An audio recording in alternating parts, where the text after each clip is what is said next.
Hello बच्चों, I hope आप सब लोग बढ़िया होंगे। So welcome back. और ये हमारे पास आज टॉपिक है 1.8.2 विद्युत क्षेत्र का भौतिक अभिप्राय।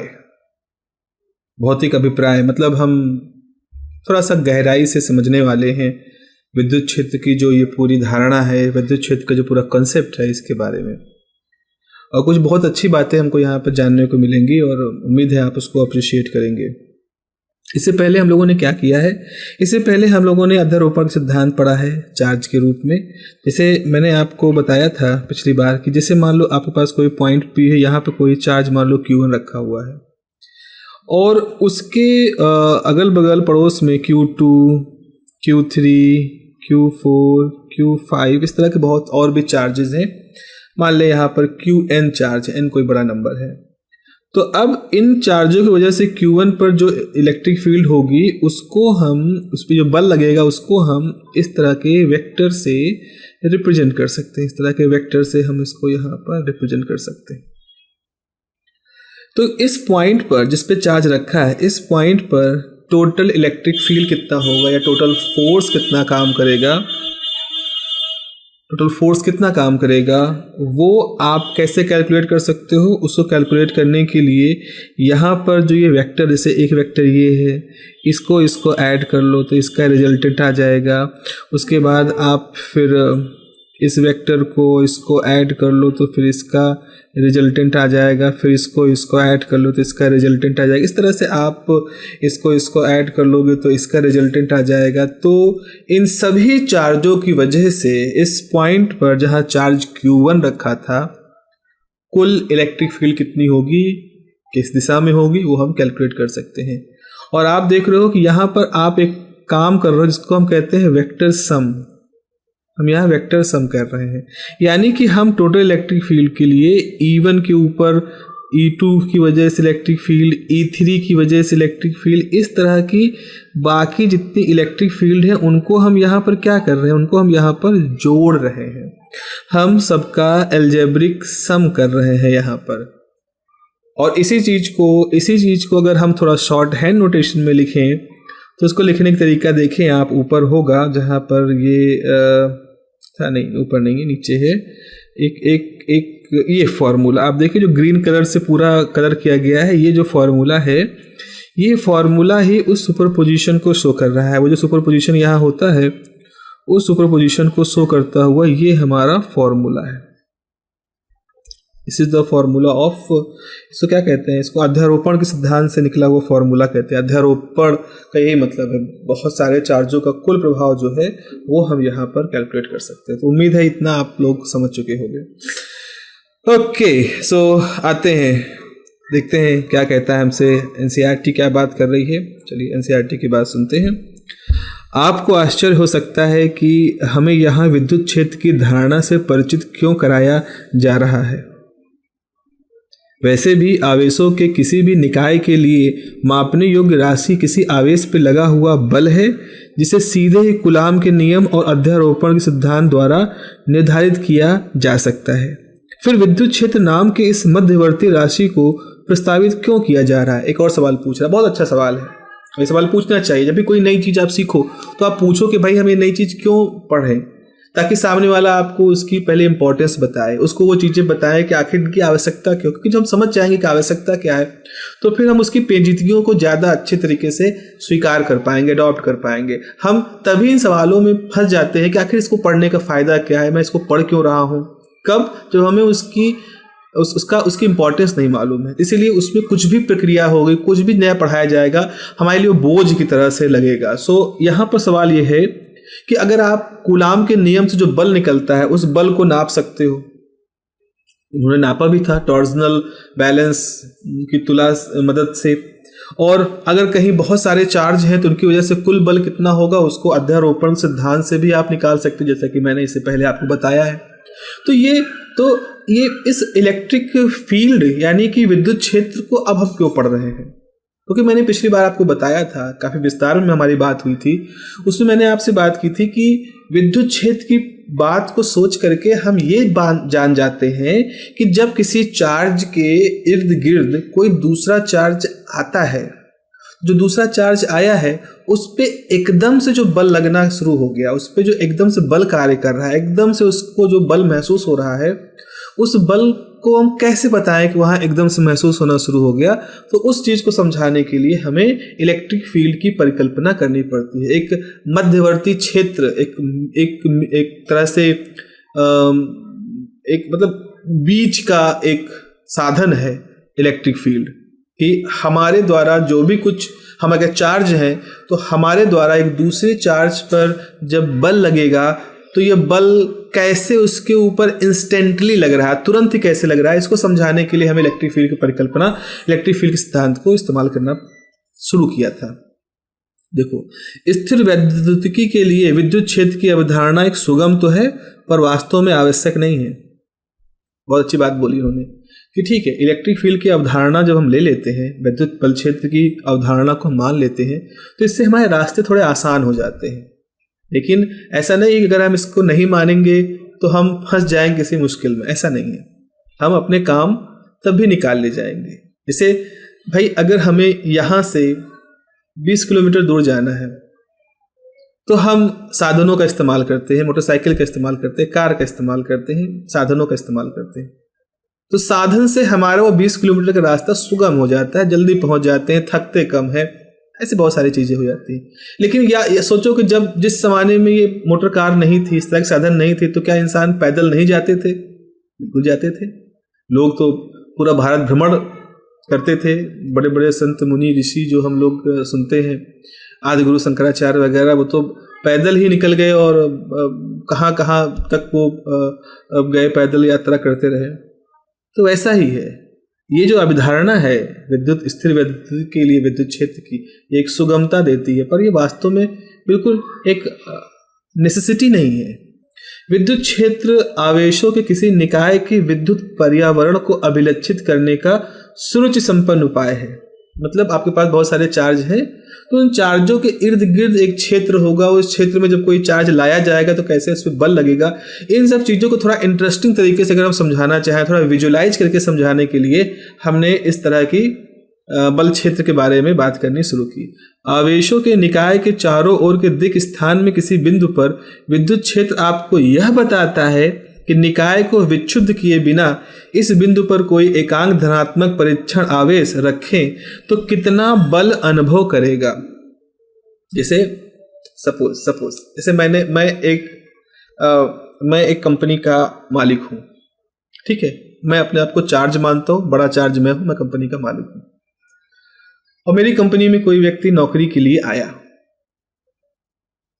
तो अब चूंकि मालिक हूं तो सबसे पहले मेरे पास आके मुझसे ही मिले, मैं ही उसका इंटरव्यू लूं, मैं ही सारा काम करूं, मैं ही उसके लिए सारे काम करूं। एक तो ये तरीका है क्योंकि बहुत प्रैक्टिकली नहीं है। एक क्या है, मैंने एक डिपार्टमेंट बना रखा है, मैंने वहां के लोगों को अधिकार दे रखा है कि जो भी लोग आए हमारे यहाँ नौकरी मांगने के लिए, नौकरी की इच्छुक हो, जो नौकरी करना चाहते हो हमारे साथ, वो वहां जाए, उनसे बात करें, वो इंटरव्यू ले, वो उनके साथ सारा नेगोशिएशन करे, फिर आखिर में जब उसके सारे कागजात बन जाएं तो हम आखिर उस पर जो साइन करें उसको अप्रूवल कर दें। यही कायदे का तरीका है। तो वही लिखा है कि आवेश, ऐसे सोचो कोई किसी चार्ज है रखा है, उसके चारों तरफ क्षेत्र है, उसमें कोई धनात्मक आवेश आया, तो धनात्मक आवेश आया तो उस पर कितना बल लगेगा, इसके लिए बड़े वाले चार्ज को डिस्टर्ब करना शुरू कर दो, तो ये तो नहीं सही है। तो फील्ड का यही साधन है। फील्ड क्या करता है, उस पर्टिकुलर जगह पे जितनी फील्ड होगी वो उस जगह पे आने वाले बिंदु आवेश को उसी हिसाब से बल लगा करके प्रभावित करेगा और वो तुरंत ही वहां पर एक बल महसूस करना शुरू कर देगा। मेन चार्ज को वहां पर कोई डिस्टर्बेंस नहीं होगा क्योंकि हम जो चार्ज ला रहे हैं बहुत छोटा है, इसको हम बिंदु आवेश कह रहे हैं। तो विद्युत क्षेत्र आवेशों के निकाय का एक अभिलक्षण है, मतलब सब गुण है, तथा विद्युत क्षेत्र के निर्धारण के लिए आपके द्वारा उस बिंदु पर रखे जाने वाले परीक्षण आवेश पर निर्भर नहीं करता। बहुत अच्छी बात है। जैसे मैं बताया, मैं कंपनी का मालिक हूँ, मैंने HR डिपार्टमेंट बनाया है, तो HR डिपार्टमेंट काम है कि जो भी वहाँ नौकरी के लिए इच्छुक आए उनके साथ बात करें। अब वो इस बात पर डिपेंड नहीं कर रहा है कितनी उम्र का व्यक्ति आ रहा है, कितने अनुभव का व्यक्ति आ रहा है, जो भी आ रहा है सबको स्वतंत्रता है, आप अप्लाई कर सकते हैं और फिर हम बात करेंगे, वो हम अपनी इच्छा के अनुसार उनके साथ डील करते हैं। अपनी आवश्यकता के अनुसार उनसे डील करते हैं। तो विद्युत क्षेत्र किसका लक्षण है? जो चार्ज है उनका लक्षण है, ना कि जो आ रहा है बाहर से आवेश उसके ऊपर डिपेंडेंट है। वो हमारा गुण है, हमारा एचआर हमारे द्वारा बनाई गई पॉलिसियों को फॉलो करता है, ना कि जो नौकरी के लिए आया है उसने कोई नियम बनाया बताना शुरू कर दिया तो उसको हम फॉलो करेंगे। ओके, भौतिकी में क्षेत्र शब्द का उपयोग व्यापक रूप से उस राशि को निर्दिष्ट करने के लिए किया जाता है जो दिक् स्थान के प्रत्येक बिंदु पर परिभाषित की जा सके तथा एक बिंदु से दूसरे बिंदु पर परिवर्तित होती हो। मतलब क्षेत्र का, या फिजिक्स में क्षेत्र का मतलब ये है कि पहली बात तो है कि ये एक ऐसा हो जो हर बिंदु पर हम बता सकें। विद्युत क्षेत्र का मतलब अगर चार्ज कहीं रखा है, थोड़ी देर के लिए सोचो, मान लो चार्ज कहीं यहाँ रखा है, इस जगह पे चार्ज है, तो उसके पास अगर कोई पॉइंट 1 है, यहाँ पर भी हम बता सकें, 2 पे, 3 पे, 4 पे, 5 से 6 पे। तो अगर आप इस बिंदु से किसी भी दूरी पर इस तरह से बता सकने की स्थिति में हो तो उस तरह की क्वांटिटी को हम क्षेत्र की परिभाषा में ला सकते हैं, और ये क्वांटिटी जो होगी वो पॉइंट टू पॉइंट वेरी करेगी। अभी हम लोग आगे बात करेंगे, बल रेखाओं के बारे में पढ़ेंगे तो हम इसको और अच्छे समझ पाएंगे। फिलहाल आपके लिए क्या है, उस राशि को निर्दिष्ट करने के लिए किया जाता है दो दिक् स्थान के प्रत्येक बिंदु पर परिभाषित की जा सके तथा एक बिंदु से दूसरे बिंदु पर परिवर्तित होती हो। चूंकि बल सदिश राशि है अतः विद्युत क्षेत्र एक सदिश राशि होगी। चूंकि बल को दिखाते हैं, बल की दिशा को इसके साथ जोड़ सकते हैं कि किसी पर्टिकुलर पॉइंट पर किसी टेस्ट चार्ज के ऊपर कितना बल लग रहा है, उससे हम इलेक्ट्रिक फील्ड को प्रदर्शित करते हैं। तो अगर बल एक सदिश राशि है तो विद्युत क्षेत्र भी एक सदिश राशि होगी, यानी इसकी भी दिशा हम डिफाइन कर सकते हैं। तथापि विद्युत क्षेत्र की अवधारणा की वास्तविक भौतिक सार्थकता तभी प्रकट होती है जब हम स्थिर वैद्युतिकी से बाहर निकलकर कालाश्रित वैद्युत चुंबकीय घटनाओं से व्यवहार करते हैं। कालाश्रित मतलब जो समय पे डिपेंड हो, टाइम डिपेंडेंट। काल मतलब होता है समय, तो कालाश्रित मतलब काल पे आश्रित। काल पे आश्रित मतलब समय पे निर्भरता, यानी टाइम डिपेंडेंट। तो ये जो विद्युत क्षेत्र है, इलेक्ट्रिक फील्ड है, इसकी जो सबसे पावरफुल, अगर आप चाहते हो कि आप कोई ऐसी फिजिक्स पढ़ो, कुछ ऐसे मैथमेटिक्स पढ़ो जिसमें आपको लगे कि कितना ज़्यादा महत्वपूर्ण है इलेक्ट्रिक फील्ड कॉन्सेप्ट, तो उसके लिए आपको इलेक्ट्रोमैग्नेटिक थ्योरी पढ़नी पड़ेगी। हायर फिजिक्स में आप बीटेक करने जाओगे, आपने मान लो बीटेक किया या आप कोई भी फिजिक्स पढ़ रहे हो आगे, तो जैसे आपने बीटेक किया तो वहाँ इलेक्ट्रोमैग्नेटिक थ्योरी का पेपर होता है। अगर आपने इलेक्ट्रिक कम्युनिकेशन इस तरह के ब्रांचेस ली हैं तो फुल फ्लेज इलेक्ट्रोमैग्नेटिक थ्योरी होती है। वो फुल फ्लेज इलेक्ट्रोमैग्नेटिक थ्योरी में खूब सारा मैथमेटिक्स, खूब सारा वेक्टर कैलकुलस, खूब सारा गणित उसके अंदर स्टफ किया जाता है ताकि आपकी इंसाइट खूब गहरी हो सके। जितना गणित आप करोगे, जितना मैथमेटिक्स सॉल्व करोगे, उतनी ही बेहतरीन इक्वेशंस आपके सामने आएंगी और उतना ही खुल करके प्रकृति का वो जो रहस्य है, जो अभी तक आपके रहस्य, वो आपके सामने आएगा। तो वही लिखा है, विद्युत क्षेत्र की अवधारणा की वास्तविक भौतिक सार्थकता, मतलब जो असली इसकी ताकत, सार्थकता मतलब ये ना इसकी इंपॉर्टेंस तभी प्रकट होती है जब हम स्थिर वैद्युतिकी से बाहर निकलते, इलेक्ट्रोस्टैटिक से बाहर निकलते हैं और कहाँ जाते हैं, हम पढ़ना शुरू करते हैं टाइम डिपेंडेंट इलेक्ट्रोमैग्नेटिक इवेंट्स। अब आप कहोगे सर क्या इसको हमें पढ़ना है? अभी नहीं पढ़ना है। ये तो एक चिंगारी है जो आपके अंदर स्पार्किंग की जा रही ताकि एक आग धधक जाए और आप आगे जा करके इसको पढ़ें, तो आपको मोटिवेट कर रहे हैं। मान लीजिए हम त्वरित गति से गतिमान दो दूरस्थ आवेशों, दो चार्ज हैं जो चल रहे हैं, Q1 Q2 के बीच लगने वाले बल पर विचार करते हैं। अब थोड़ा सा यहाँ से मैं कहूँगा कि जो किताब लिखने वाले लोग हैं वो थोड़ा महत्वाकांक्षी हो गए और 12th के बच्चों को कुछ ऐसा बताना शुरू कर दिए हैं जो सच में उनके लिए थोड़ा सा हैवियर है। अब वो क्या कर रहे हैं, जो मतलब दो चार्ज जो कि गति में है, यहाँ क्या लिखा है, मान लीजिए कि हम त्वरित गति से गतिमान दो दूरस्थ आवेशों Q1 और Q2 के बीच लगे बल पर विचार करते हैं। मेरा यहाँ पे ऑब्जेक्शन है, हम पढ़ रहे हैं स्थिर वैद्युतिकी। स्थिर वैद्युतिकी के मतलब है हम पढ़ रहे हैं एक ऐसी ब्रांच जहां पर हम कहेंगे कि हमारे चार्ज स्थिर होने हैं, स्थिर अवस्था में है।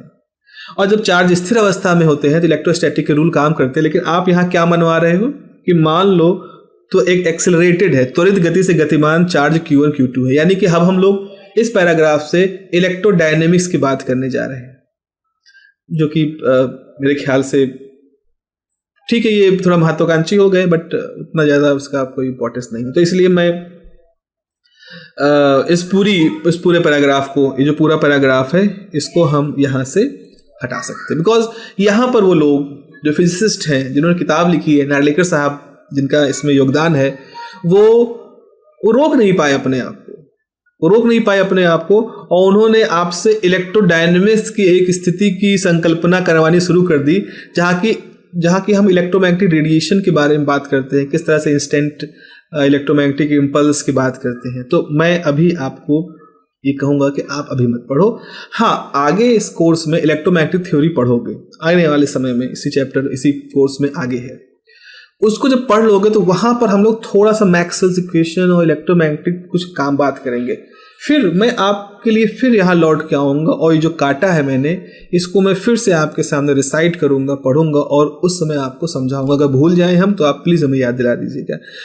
बस हम आखिर की ये जो पीले रंग की लाइन है उसको पढ़ते हैं कि क्षेत्र की अवधारणा सबसे पहले फैराडे ने प्रस्तावित की थी, जो भौतिकी की प्रमुख अवधारणाओं में से स्थान रखती है। तो फील्ड की जो ये पूरी अवधारणा थी कि फील्ड होना चाहिए जिसके माध्यम से हम चार्जों के बीच में लगने वाले बल की स्थिति को समझा सकें, तो इसको सबसे पहले माइकल फैराडे ने इसको सोचा था और हमारे सामने उसको रखा था। और फिजिक्स की कुछ जो महत्वपूर्ण कॉन्सेप्ट्स हैं उसमें एक कॉन्सेप्ट फील्ड का माना जाता है, जो कि आज की डेट में काफ़ी व्यापक हो चुका है, और फील्ड थ्योरी, तमाम तरह की फील्ड थ्योरी अब हमारे सामने आ चुकी है।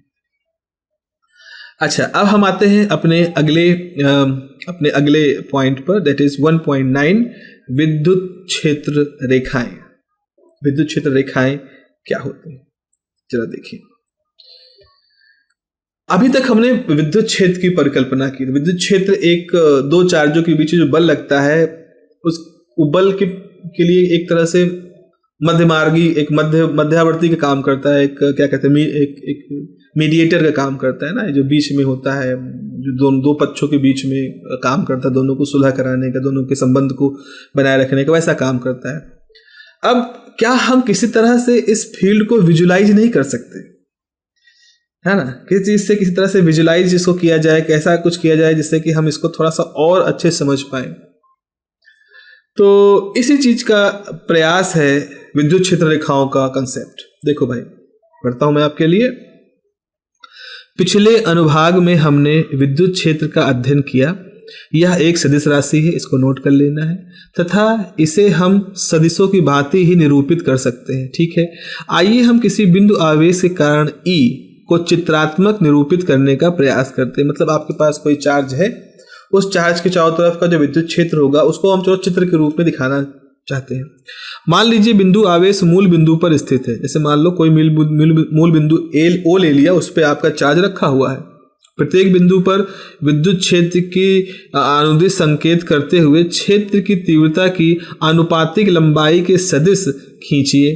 क्या कह रहे हैं कि अब आप उसके चारों तरफ, जैसे मान लो हमने कहा हमारे पास एक चार्ज यहाँ पर प्लस चार्ज है, तो प्रत्येक बिंदु पर अब हम कुछ बिंदु मान लें, इसके चारों तरफ ये हमने कुछ डॉट मान लिए, कुछ बिंदु हैं स्पेस में। विद्युत क्षेत्र की दिशा के अनुदित संकेत करते हुए क्षेत्र की तीव्रता के आनुपातिक लंबाई के सदिश खींचिए। मतलब मान लो जो पॉइंट 1 है, यहाँ पर विद्युत क्षेत्र ज्यादा है तो हमने एक बड़ी लाइन खींची। मान लो पॉइंट 2, यहाँ विद्युत क्षेत्र ज्यादा है तो हमने एक बड़ी लाइन खींची। पॉइंट नंबर 3 ये है, यहाँ विद्युत क्षेत्र ज्यादा है तो हमने बड़ी लाइन खींची। अब मान लो पॉइंट नंबर 4 यहाँ है, यहाँ विद्युत क्षेत्र कम है तो हम पहले से लाइन को छोटा कर देंगे। पॉइंट नंबर 5 यहाँ विद्युत क्षेत्र कम है तो यहाँ हम लाइन को थोड़ा सा छोटा कर देंगे। इस तरह का कुछ बता रहे हैं। चूंकि किसी बिंदु पर विद्युत क्षेत्र का परिमाण आवेश से उस बिंदु की दूरी के वर्ग के क्रमानुसार घटता है, तो मूल बिंदु से दूर जाने पर सदिश की लंबाई निरंतर घटती जाती है तथा सदिश सदैव बहिर्मुखी अरीय संकेत करती है। मतलब जैसे ये चार्ज है, इससे आप दूर जाओगे तो ये लाइन और छोटी हो जाएगी, और छोटी हो जाएगी, और छोटी हो जाएगी, और बाहर की तरफ जा रही है जैसे ये लाइन। तो जैसे जैसे दूर होते जाओगे लाइनें आपकी छोटी होती जाएंगी, और छोटी होती हुई लाइनें क्या दिखा रही है कि आगे जाते जाते आपकी जो इलेक्ट्रिक फील्ड है वो कम होती जा रही है, क्योंकि इलेक्ट्रिक फील्ड जो होती है वो बल जैसी होती है, तो वो भी 1/r, r के ऊपर उसकी डिपेंडेंसी होती है। इवन r² यहाँ पे रहेगा के ऊपर उसकी डिपेंडेंसी होती है। तो वही लिखा है। चित्र 1.15 बिंदु आवेश का क्षेत्र है। चित्र 1.15 इसी चित्रण को दर्शाता है। इस चित्रण में प्रत्येक तीर विद्युत क्षेत्र यानी उस तीर के पुच्छ पर स्थित इकाई धन आवेश पर लगने वाला बल दर्शाता है। तो जो ये प्लस चार्ज है, इस प्लस चार्ज की तरफ पूंछ है, तो इसका मतलब है जिस चार्ज की तरफ पूंछ है उस चार्ज के ऊपर कोई दूसरा चार्ज जब आएगा तो जो बल लगाएगा उसको दिखा रहा है। तो तीर की दिशा है इस चार्ज जो रखा हुआ है उसके ऊपर लगने वाले बल की दिशा है। एक दिशा में संकेत करने वाले तीरों को मिलाने पर प्राप्त परिणामी चित्र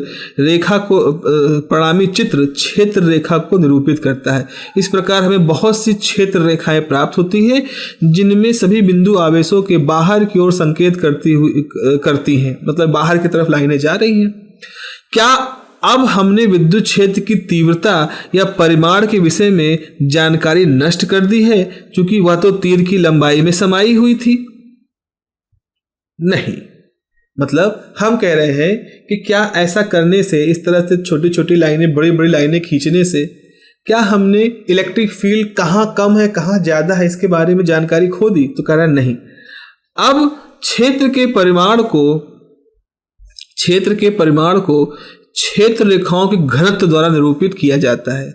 आवेश के निकट E प्रबल होता है, अतः आवेश के निकट क्षेत्र रेखाओं का घनत्व अधिक होता है और क्षेत्र रेखाएं सघन होती हैं। आवेश से दूर जाने पर क्षेत्र दुर्बल हो जाता है और क्षेत्र रेखाओं का घनत्व कम होता है, परिणाम स्वरूप रेखाएं भी दूर होती हैं। आप देखो यहाँ पर, अब मैं आपको यहाँ बताता हूँ, इस चीज को समराइज करता हूँ। जरा इस बात को हम समझते हैं। एक जरा अपने पन्ने पे आ जाएं। देखो इस पे आते हैं, जस्ट अ मिनट।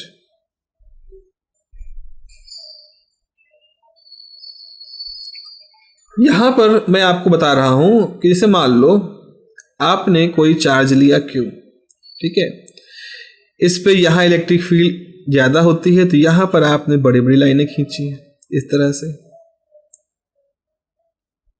फिर आगे जाने पे इलेक्ट्रिक फील्ड छोटी होगी तो थोड़ा छोटी लाइनें खींची, और कम होगी तो और कम लाइनें, और कम होगी और कम लाइनें, और कम, इस तरह से आप बना रहे हो। यहां पर आप इसकी जो लंबाई है, ये जो वेक्टर बना रहे हो, इसकी लंबाई से दिखा रहे हो कि इलेक्ट्रिक फील्ड कहाँ कम है कहाँ ज्यादा है। तो यहाँ इलेक्ट्रिक फील्ड मान लो हाई है, तो यहाँ पर लो होगी, यहाँ पर वेरी लो होगी, यहाँ पर अल्ट्रा लो होगी, इस तरह से होता चला जा रहा है। लेकिन यहाँ बड़ी कलाकारी है। कलाकारी ये है कि अगर गलती से आपने आगे जाकर के दो जगहों पर लाइनें बराबर बना दी, जैसे छोटी हो रही, मान लो आपसे गड़बड़ी हो गई, तो आप देखो यहाँ जो दो लाइनें दोनों बराबर बन गई, तो टेक्निकली इसका मतलब है इस पॉइंट पर और इस पॉइंट पर इलेक्ट्रिक फील्ड बराबर मात्रा में है, उसकी जो मैग्नीट्यूड है बराबर है। जो कि ऐसा नहीं होता, क्योंकि हमें मालूम है कि इलेक्ट्रिक फील्ड जो होता है वो 1/r² के हिसाब से, r बढ़ने के हिसाब से घटता है। तो अब अगर दो जगहों पर आपने बराबर लाइनें खींच दी, इसका मतलब आपने इस रूल को फॉलो नहीं किया और आप दिखा रहे हो कि चार्ज से आगे बढ़े लेकिन फिर भी इलेक्ट्रिक फील्ड कम नहीं हुई। और तब की जब आप बता रहे हो केवल यहाँ पर एक सिंगल चार्ज रखा हुआ है और कोई अगल बगल पड़ोस में चार्ज नहीं जो कि इस चीज को बैलेंस कर ले रहा है, तो ये हम टेक्निकली बहुत सारा गलत कर सकते हैं।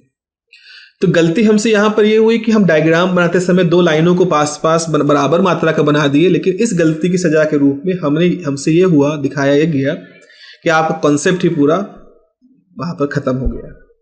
तो ये तो बड़ा ही खतरनाक, बड़ा ही रिस्की डायग्रामेटिक रिप्रेजेंटेशन था। इसका एक दूसरा अल्टरनेट खोजा गया कि चलो इन लाइनों की लंबाई से ना बताएं, इन लाइनों को हम कंटिन्यूअस बनाएं। मतलब अगर आप चार्ज ले रहे हो तो इसको कंटिन्यूअस लाइनें बनाओ, ऐसा ना रखो कि लाइन छोटी बड़ी करो, बल्कि जहां लाइनें पास पास हों घनत्व को आप आधार बनाओ कि कहां इलेक्ट्रिक फील्ड कम है कहां इलेक्ट्रिक फील्ड ज्यादा है। जैसे आपके पास ये चार्ज है, तो चार्ज के चारों तरफ आपने इस तरह से लाइनें खींची, कंटिन्यूअस लाइनें खींची, और आप देखो यहाँ पर लाइनें, अगर हम यहाँ पर एक कोई मैं आपको यहाँ पर एक एरिया बना दूं, इवन एक एरिया यहाँ बना देता हूँ। चलो ये एरिया, तो इस एरिया से दो लाइनें निकल रही हैं, इतना ही बड़ा एरिया हमने एक और बना दिया, इतना ही बड़ा एरिया हमने यहाँ बना दिया इस तरह से। ठीक है, तो आप देख रहे हो वही अब थोड़ा सा बड़ा हो गया है। तो आप सोचो यही एरिया है, तो अभी क्या होगा, इसमें से ज्यादा लाइनें गुजरेंगी, जैसे इस तरह से। यहां देखो, तो यहां पर क्या हो रहा है, इस जगह पे लाइनें पास पास है। इतना ही बड़ा एरिया यहां बनाओगे तो लाइनें, अब से यहां पर 1 2 3 4 भी टच करे, मान लो उसको 4 भी टच कर रही थी, लेकिन यहाँ 3 ही है। यहाँ उतना बड़ा एरिया बनाओगे तो एक ही लाइन गुजर रही है। तो यहाँ पे लाइनों की जो डेंसिटी थी, घनत्व था, वो ज़्यादा था, 4 लाइनें गुजर रही थी। यहाँ उसी से कितनी लाइनें गुजर रही, यहाँ डेंसिटी कितनी हो गई, 3 लाइनें गुजर रही। यहाँ उसी एरिया से 1 लाइन गुजर रही है। तो आप कहोगे इस जगह पर इलेक्ट्रिक फील्ड सबसे ज़्यादा थी, सबसे हाईएस्ट थी, इस पे इलेक्ट्रिक फील्ड कम हो गई और यहाँ इलेक्ट्रिक फील्ड सबसे कम हो गई। तो हम ये पा रहे हैं कि अगर हम इलेक्ट्रिक लाइनों की लंबाई को ना आधार बनाएं, कितनी लंबी लाइनें, इतनी लंबी फिर और छोटी, तो उससे दिखाएं, बल्कि घनत्व से दिखाएं, तो हम काफ़ी अच्छे तरीके से अपनी बातों को यहाँ पर रख पाएंगे और काफ़ी अच्छे तरीके से हम अपनी एक्सप्लेनेशन को कर पाएंगे। तो यही लिखा है कि आप, अब देखो मैं फिर से पढ़ रहा हूँ जो ब्लू कलर का लिखा हुआ है पूरा, कि अब क्षेत्र के परिमाण को क्षेत्र रेखाओं के घनत्व द्वारा निरूपित किया जाता है। आवेश के निकट E प्रबल होता है, अतः आवेश के निकट क्षेत्र रेखाओं का घनत्व अधिक होता है और क्षेत्र रेखाएं सघन होती हैं। आवेश से दूर जाने पर क्षेत्र दुर्बल हो जाता है, क्षेत्र रेखाओं का घनत्व कम होता है, परिणाम स्वरूप रेखाएं भी दूर दूर होती हैं। कोई व्यक्ति अधिक रेखाएं खींच सकता है, परंतु रेखाओं की संख्या महत्वपूर्ण नहीं है। वास्तव में किसी क्षेत्र में असंख्य रेखाएं खींची जा सकती हैं, अतः महत्वपूर्ण यह है कि विभिन्न क्षेत्रों में रेखाओं का अपेक्षित घनत्व क्या है।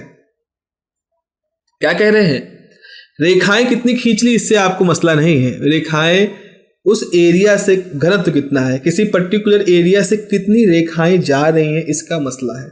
तो जैसे मान लो हमने यहाँ पर एक चार्ज बनाया, चार्ज के चारों तरफ केवल 3 लाइनें दिखाई ऐसे, और हमने एक एरिया बना दिया यहाँ पर, वही एरिया बना दिया यहाँ पर, वही एरिया बना दिया यहाँ पर। तो आप देखो पहली पोजीशन में 1 लाइन गुजर रही थी, दूसरी पोजीशन में भी मान लो, मतलब थोड़ा दूर तो हो ही गई है, यहाँ पास पास यहाँ थोड़ा दूर हो गई है दूसरी पोजीशन, तीसरी पोजीशन से 1 लाइन यहाँ से गुजर रही है। इस तरह से कुछ थोड़ा सा और अच्छे से बनाएंगे तो हम दिखा सकते हैं कि कुछ गड़बड़ हुई है यहाँ पर।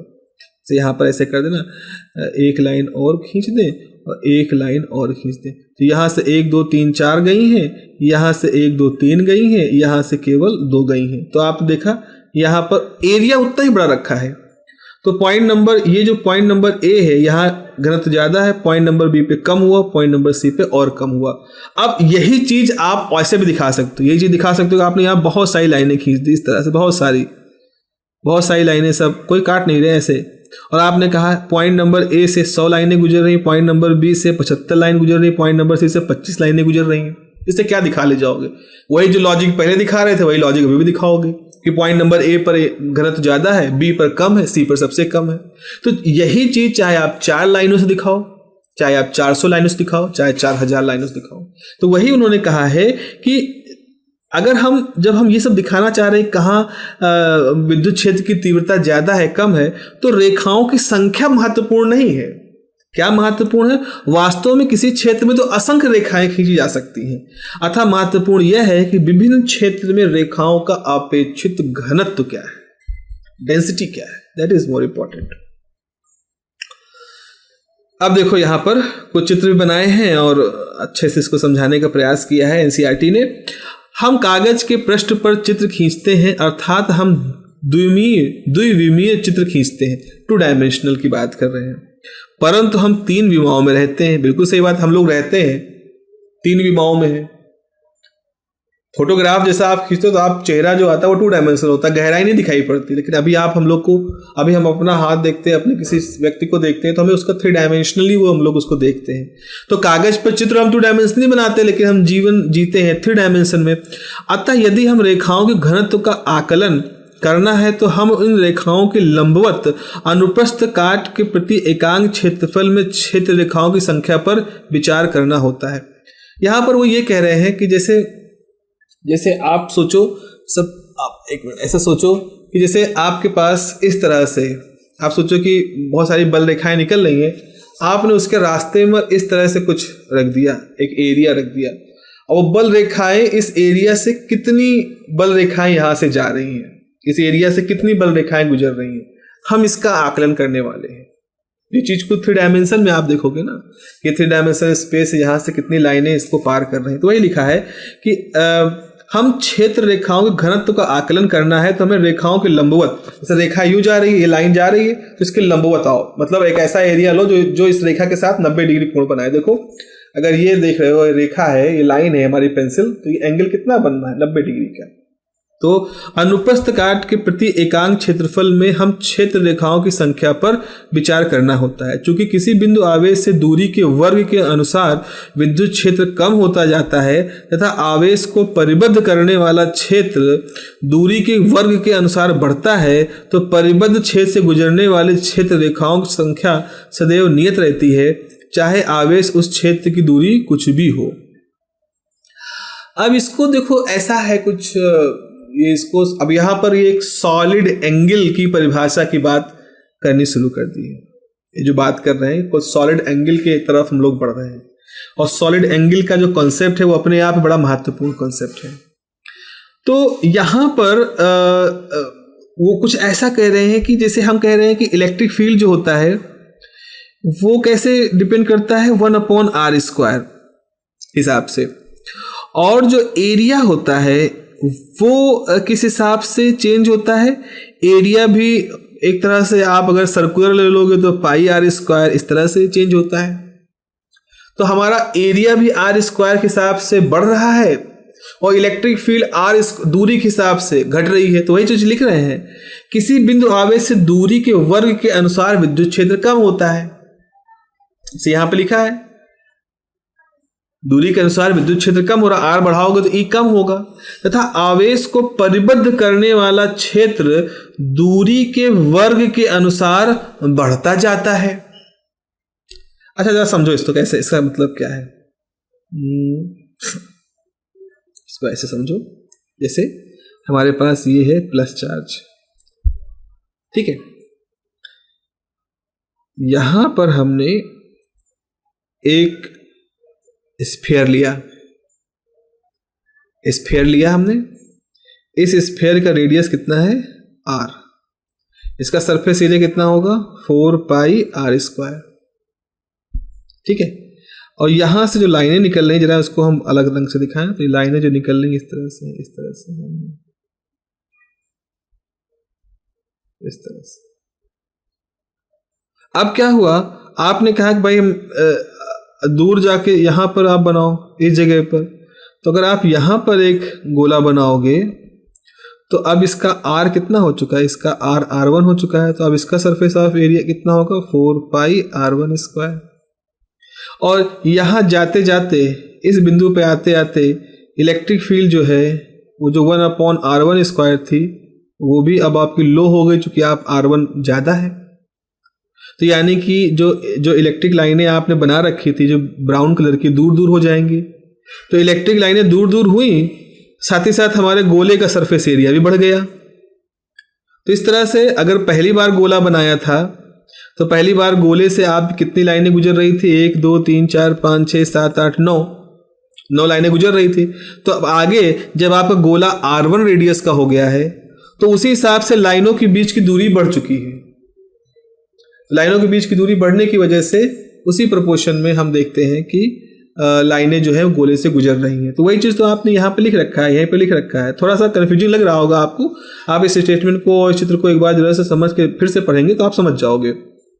तो परिबद्ध क्षेत्र से गुजरने वाली रेखाओं की संख्या सदैव नियत रहती है, चाहे आवेश उस क्षेत्र से कितनी ही दूरी पर कुछ भी हो।